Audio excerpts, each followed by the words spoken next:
Et le président lui-même dit que Brejnev, le président de la Russie, mais vous là, vous voulez conquérir tout le monde, quoi. Parce que l'armée malienne seule peut occuper n'importe toute l'Afrique de l'Ouest. Le Mali pouvait se battre sur ces 7 frontières. Il n'y a pas un pays en Afrique que le Mali ne peut pas atteindre en 20 minutes. Même si tous les pays se coalisaient contre le Mali. Il dit qu'il a dit à Brejnev que eux, nous sommes un vieux peuple. Nous pouvons avoir faim, mais on ne veut pas qu'à Mokanye Donna. Nous ne sommes pas un petit peuple. Moi, je vais équiper le Mali militairement pour pouvoir tranquillement, après, si je vais m'occuper des questions de développement. Il dit que Brejnev l'a pris, l'a embrassé. Il a dit c'est ce que nous faisons aussi. Un État qui n'a pas les moyens d'assurer sa défense, il n'est pas un État indépendant. Mais sur ce plan-là, quand vous demandez aux Maliens, ils ne connaissent rien de tout ça. Moi, j'ai pris le temps de m'informer. Tous les anciens qui vivaient, RDA, PSP, IDP, moi, je partais sur chacun d'entre eux pour discuter avec lui, pour comprendre. Je partais sur Seydou Badian Kouyaté, je partais sur Omar Boré, je partais à Amadou Djikroni, c'est vrai, je ne suis pas allé chez lui, mais on s'est rencontrés dans le Kopo. On discutait souvent de certaines questions. Je suis allé chez Gologo plusieurs fois. Lui, d'ailleurs, plus fréquemment que tous les autres. Tout ça, c'est pour comprendre. Parce que ce qu'on dit à la jeunesse, là, c'est différent de la vérité. À l'occasion du cinquantenaire, il y a eu un débat ici sur la monnaie malienne. Moi, je suis allé là-bas avec un cahier. Tous les anciens qui ont parlé, j'ai leur nom dans mon cahier. Ce que j'ai écouté là-bas chez certains, c'est différent de ce que nous, on sait. Parce qu'il y a des gens qui ont participé aux négociations qui ont parlé là-bas. Mais il y a d'autres qui n'ont pas participé, ils étaient dans les manifestations des partis. Quand ils ont parlé, il y a quelqu'un qui a participé aux négociations, il s'appelle Dotien Koulibaly. Ça doit être, il dit qu'il est beau-frère de Modibo. Mais il a dit à certains, n'enseignez pas le mensonge à la jeunesse. Moi, j'étais dans les négociations à Paris.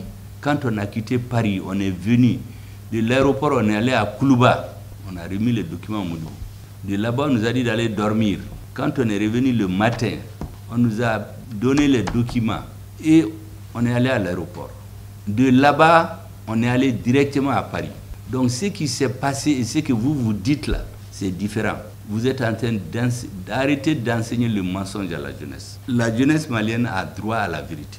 Chez nous, on ne dit pas la vérité toujours. Moi, je suis sûr que si vous demandez aux Ivoiriens, il y a très peu de gens qui savent que vous faites être un communiste. Ce que les Occidentaux font avec les chefs d'État africains, on vous amène dans une maison, on vous menace. Quand vous êtes devant les gens, c'est mon ami, c'est les accolades. Mais derrière les rideaux, on les menace de mort. Ou bien on décide de les compromettre dans l'opinion.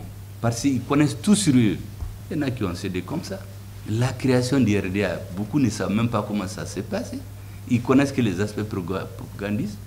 Moi, j'ai pris soin de voir, même les gens qui l'ont initié, les 5 premières personnes qui sont réunies pour dire qu'ils vont faire un parti qui s'appelle RDA. Sur quoi ils se sont entendus? Qui n'a pas respecté? Comment ça s'est passé? Mais on ne dit pas la vérité aux gens.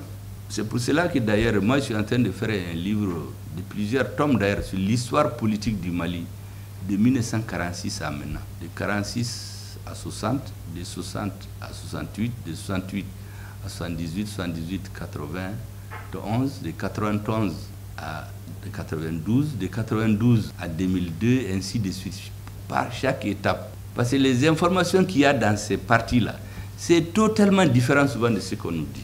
C'est récemment que l'époux de Moussa m'a dit, je m'excuse, qu'il y a des gens que Moussa savait qui travaillaient avec les services secrets étrangers depuis 1986. J'ai dit, mais madame, mais pourquoi il ne les a pas arrêtés ou dénoncés? Il dit, non, Koulka Watila, bon, on ne fait pas ça, ou bien on suivait les gens. Et quand vous demandez sur ces gens-là au Mali, on vous dit que c'est des héros. Parce que, contrairement à ce que les gens pensent, vous savez que vous ne pouvez pas parler de mal de Modibo devant Moussa Traoré. Moi, j'ai parlé avec lui. Si vous regardez en matière de politique extérieure, en matière de défense, on a continué les pierres que Modibo a posées. Et rien n'a changé, on a renforcé. La défense, les embryons, c'est Modibo qui a posé. Mais les lettres d'or de la défense, c'est les Moussa Traoré. L'armée de l'air, c'est qui l'ont créé. Tous ces MIG-là qui sont venus, c'était eux, parce qu'ils ont continué une ligne. Les relations avec les mouvements de libération, c'est la ligne que Modibo avait tracée. Modibo a envoyé des militaires entraîner les mouvements de libération nationale. Moussa Traoré était là-dedans. Il a fait le maquisard, il a vu les Kabila, il connaît les caractères des gens, même son épouse là. C'est pendant qu'il a entraîné les maquisards, il partait à l'ambassade de temps en temps là-bas, qu'il a connu, ils se sont épousés. Et Mandela, vous savez, quand Mandela a quitté la prison, en 1990, je crois, le premier pays d'Afrique francophone qui voulait visiter, c'est le Mali. À cause des grands services que le peuple malien a rendus à l'Afrique du Sud. Tout le monde se rappelle, ils sont venus ici, ce que Modibo a fait pour eux. Et qu'est-ce que Moussa Traoré n'a pas fait après?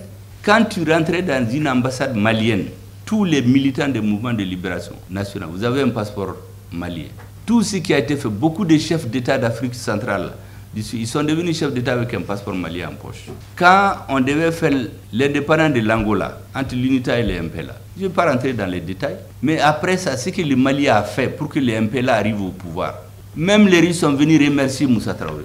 Parce que tous les présidents africains ont craqué devant les pressions des Occidentaux, sauf lui.